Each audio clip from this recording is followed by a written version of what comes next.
Did you know you can use coffee to stain wood?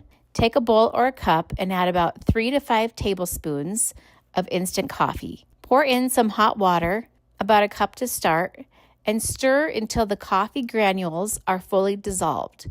The great thing about using coffee as a stain is that it's completely customizable. If after applying your first coat you feel like the color is too light, you can always mix a stronger batch and layer it on until you achieve the shade you want.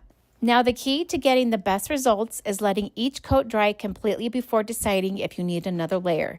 Depending on the temperature and humidity in your space, the drying process can take anywhere from 30 minutes to a couple of hours if you want a darker finish. And just like that, you've transformed your furniture using nothing but coffee. Don't throw away your coffee grounds until you see what I do with them. Choose a napkin that has quite a lot of white in the background and place it in a tray or in a shallow dish, and then taking the coffee, spoon it over the napkin. When the napkin is dry, brush away the coffee grounds and then tear the napkin into pieces, into different sizes. I'm going to use these napkin pieces to update this mirror. I've given it a coat of white paint, and now using a gel medium and a very soft paintbrush, I'm going to put some gel medium on the frame and all over and just stick in random pieces of the napkins. I'm also using some napkins that haven't been coffee stained too. When the final piece was in place, I then turned the mirror over and using some 80 grit sandpaper, sanded away any loose bits of napkin that were on the back. Then I'm going to clean it up and I'll show you the finished mirror. And here is my finished mirror. I'm very happy with how this has turned out. It looks quite random the way I've applied different types of napkin on here. I hope you've enjoyed this video and I have inspired you to have a go at this technique. Today we're going to be talking about some coffee cleaning hacks. Let's get started. So you'll start by taking some coffee grounds that you've used and scoop them into a bowl. Next, you're going to take a soap like Dawn dish soap or another dish soap of your choice and add 1 tablespoon of the dish soap to the leftover coffee grounds. If you have a scuff or scratch in wood, you can use the leftover coffee grounds as a stain and place them onto the wood that has the scratch. Let it set for approximately 30 minutes and remove it. And you can see that it will naturally darken your wood. If it's not as dark as you'd like it to be, go ahead and repeat the process. Scoop some of the soapy coffee grounds into your sink. Grab a scrub pad and scrub your entire sink. Make sure to hit the drain, edges, and everything else in your sink. The soap will disinfect your sink. The coffee grounds will scrub away anything that's sticking in your sink. The great thing about this is once you get it all put into the drain, turn your garbage disposal on with the water. It will disinfect your garbage disposal. Now, if you have a pot or pan that has something stuck to the bottom of it, simply put it in your sink, add some of the soapy coffee grounds, cover it with water just so it's covering the part that's burnt or stuck on. Let that sit for approximately 15 to 30 minutes. Once the time is up, grab your scrub brush and start scrubbing at the burned on items. If you need to repeat this process, you can. Finish cleaning it out and wash it out. Dry out some of your leftover coffee grounds and then put the grounds into the salt shaker and then put the lid back on top. Place the salt shaker near any place where bugs, ants, rodents get into your home. The smell will repel them from coming in. Scoop up some of the soapy coffee grounds onto your glass cooktop or your stovetop. Just be sure not to use it on anything that's porous, as coffee can stain.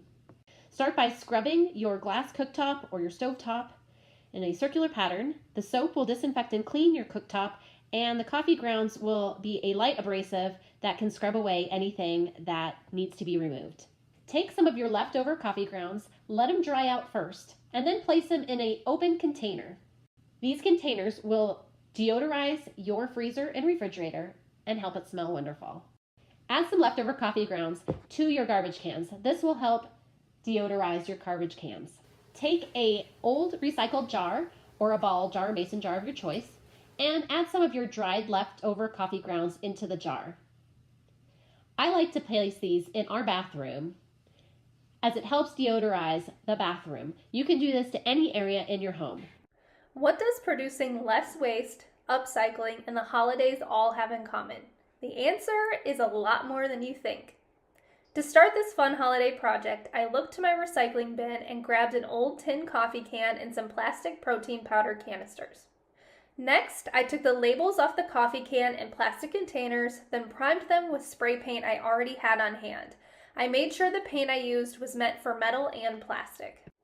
Once the primer was completely dry, I hot glued the lid onto the plastic canisters.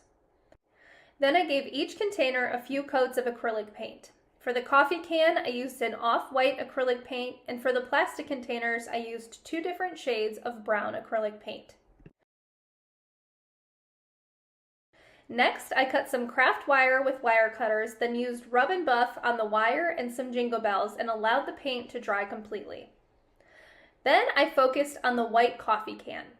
I started by making 2 pom-poms out of green yarn. To make the pom-poms, all I did was wrap the yarn around my 4 fingers about 150 times.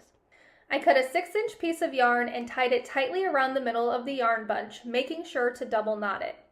Then I used my scissors to cut all the loops, and once all the loops were cut, I gave the pom-pom a little bit of a haircut to make everything uniform and look nice.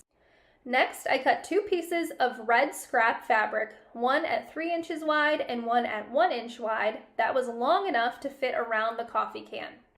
I used a pin to fray the edges of the fabric to give it more of a rustic feel, and then I hot glued the 1-inch piece of fabric around the top of the can, then tied the 3-inch wide piece of fabric around the bottom, making sure to glue it down to the can.